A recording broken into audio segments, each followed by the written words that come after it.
Il y a des gens qui se posent des questions comme quoi, pourquoi telle chose m'arrive, pourquoi je suis combattu, pourquoi ma part est toujours compliquée, pourquoi c'est difficile pour moi et tout. Je n'arrive pas à comprendre cet acharnement du monde des ténèbres contre ma vie. Je suis combattu dans ma vie spirituelle, dans mes finances, dans mes études et tout. Je vais te donner dans cette vidéo les 5 raisons pour lesquelles le diable te combat et surtout les 2 dernières raisons.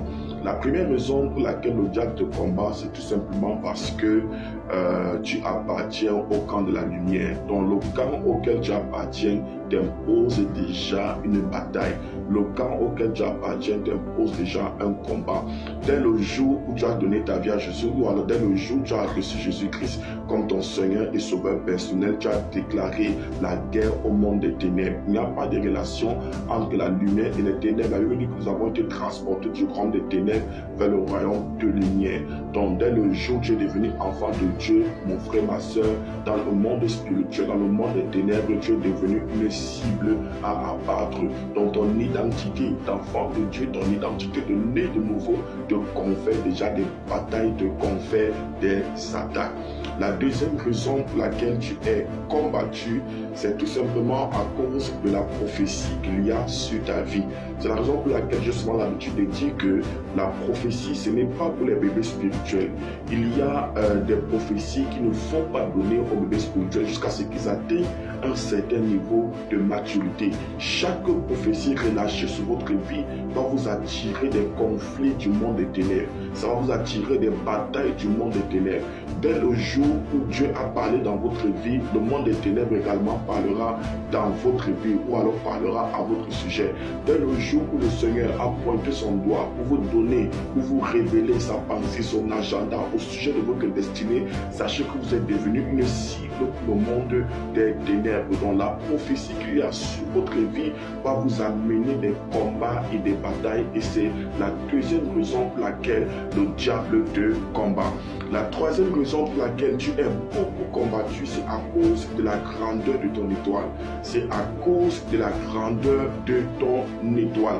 J'ai envie de dire quelque chose à quelqu'un. C'est que le diable ne te combat pas pour ce que tu es, mais il te combat pour ce que tu seras. C'est la raison pour laquelle quand tu te regardes, tu te poses la question de savoir, mais je n'ai même pas d'argent, je n'ai pas de milliards, je ne suis même pas marié. Je n'ai pas de jet privé, mais pourquoi est-ce que je suis combattu de la sorte? Qu'est-ce qui ne va pas? Rappelle-toi que le monde des ténèbres était agité lorsque Jésus est né. Comment est-ce que le monde des ténèbres est agité juste à la naissance ou à la venue d'un petit enfant, d'un bébé qui est inoffensif, qui ne sait même pas s'exprimer, qui ne sait pas manger, qui est dépendant de ses parents et tout. Donc, c'était simplement à cause de la grandeur de son étoile. Et Héros pouvait dire, allez-vous renseigner au sujet du petit enfant où il est né afin que moi je puisse venir l'adorer.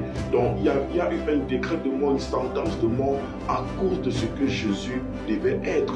Donc, la raison pour laquelle le diable te combat, c'est parce que tu as une grande étoile.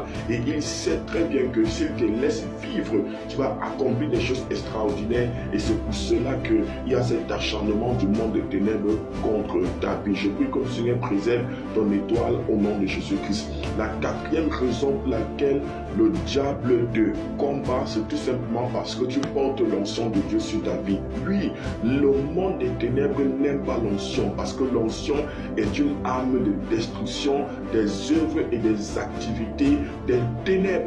Dans Actes chapitre 10, verset 38, la Bible dit que vous savez comment Dieu a oint d'Esprit Saint et des puissants Jésus-Christ de Nazareth, qui allait de lieu en lieu, il guérissait tous ceux qui étaient malades et tous ceux qui étaient sous l'empire du diable. Donc là où il y a l'onction, le joug de l'ennemi sera brisé, le joug de la maladie sera brisé, les œuvres de l'ennemi seront détruites.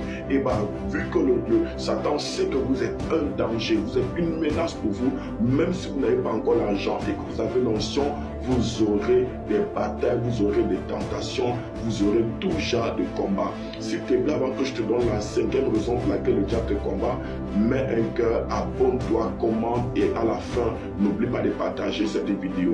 Donc la cinquième raison pour laquelle le diable te combat, c'est parce que tu es le Joseph de ta famille. C'est parce que tu es la personne par qui le ciel veut passer pour accomplir son agenda dans votre famille. Donc aucun membre de la famille famille de Joseph n'a eu les batailles qu'il a connues. Pourquoi? Parce que dès le jour où Dieu t'a choisi, mon frère, ma soeur, tu vas vivre tout genre de combat. Donc, dans chaque famille, il y a toujours une personne que Dieu choisit. Il y a une personne par qui Dieu passe pour amener le salut, pour amener le changement, pour amener la transformation, ainsi de suite. Dans Actes chapitre 16, l'apôtre Paul pouvait dire au geôlier, crois au Seigneur Jésus et tu seras sauvé, toi et ta famille. Donc, toi, tu seras sauvé et par toi, le salut va entrer dans votre famille. Donc, lorsque vous êtes une porte, une grande porte dans votre famille et que c'est pas vous que les gens doivent voyager, doivent se marier, doivent recevoir la délivrance, doivent recevoir Christ, sachez qu'il y a une marque de destruction sur votre vie qui émane du monde des ténèbres. Je prie dans le nom de Jésus-Christ que vous receviez la victoire dans toutes vos batailles, dans tous vos combats.